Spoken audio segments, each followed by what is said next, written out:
कहते हैं जो देश आपस में लड़ते हैं वो दुश्मन होते हैं और जो आपस में मिलकर लड़ते हैं वो दोस्त होते हैं और जो देश शांति काल में एक दूसरे के साथ मिलकर युद्ध का अभ्यास करते हैं वो सबसे पक्के दोस्त होते हैं। और ऐसी ही पक्की दोस्ती आजकल भारत और सऊदी अरब के बीच चल रही है। सोमवार को भारत का युद्धपोत सऊदी अरब पहुंचा और इस युद्धपोत का नाम है INS कोची, जो दोनों देशों की नौसेनाओं के बीच पहली बार होने वाले युद्ध अभ्यास में हिस्सा लेगा। इस युद्ध अभ्यास को अल मोहिद अल हिंदी नाम दिया गया है। भारत की नौसेना का यह जहाज अब सऊदी अरब के जुबैल बंदरगाह पहुंचा है और इसका स्वागत सऊदी अरब की शाही नौसेना ने किया। पिछले साल भारत के सेनाध्यक्ष जनरल MM नरवणे सऊदी अरब की राजधानी रियाद गए थे, जहां उन्होंने सऊदी अरब की सेना के बड़े अधिकारियों से बातचीत की थी और दोनों देशों के बीच सैन्य साझेदारी को आगे बढ़ाने पर जोर दिया था। और ये युद्ध अभ्यास इन्हीं प्रयासों का नतीजा है। जो युद्धपोत इस अभ्यास में हिस्सा लेगा, जैसा हमने आपको बताया, वो है INS कोची, जिसका निर्माण भारत में ही हमारे ही इंजीनियर्स ने किया है। इस युद्धपोत पर ऐसी गाइडेड मिसाइल्स तैनात हैं जिनका पता लगाना दुश्मन के लिए आसान नहीं है। यह युद्धपोत आज की तारीख में भारतीय नौसेना की शान है और सऊदी अरब दुनिया में हथियारों का सबसे बड़ा खरीदार है। और भारत ने इस युद्धपोत को सऊदी अरब भेजकर यह बता दिया है कि भारत भी आधुनिक हथियार बनाने में सक्षम है और सऊदी अरब चाहे तो वो अब भारत से भी हथियार खरीद सकता है। भारत और सऊदी अरब की ये दोस्ती पाकिस्तान के लिए एक बहुत बड़ा झटका है, क्योंकि इससे पहले दक्षिण एशिया में पाकिस्तान सऊदी अरब का सबसे बड़ा साझेदार रहा है।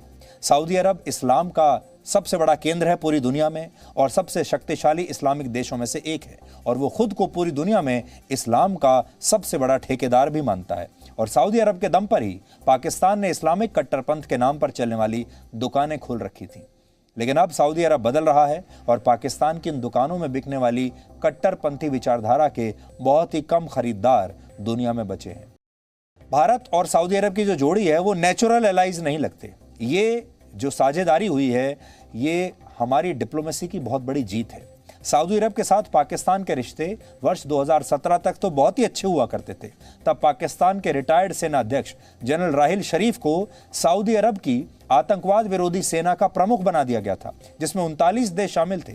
2019 में जब पाकिस्तान के प्रधानमंत्री इमरान खान संयुक्त राष्ट्र में भाषण देने अमेरिका जा रहे थे, तब सऊदी अरब के क्राउन प्रिंस मोहम्मद बिन सलमान ने ही उन्हें अपना प्राइवेट जेट दिया था। इसके बाद इमरान खान ने संयुक्त राष्ट्र महासभा में अपना भाषण दिया और कहा जाता है कि इस भाषण के बाद से ही मोहम्मद बिन सलमान इमरान खान से नाराज हो गए। जब इमरान खान को अमेरिका से वापस लौटना था तब उन्हें आखिरी मौके पर पता चला कि मोहम्मद बिन सलमान ने अपना प्राइवेट जेट वापस मांग लिया है। इसके बाद इमरान खान एक कमर्शियल फ्लाइट से अपने देश वापस लौटे।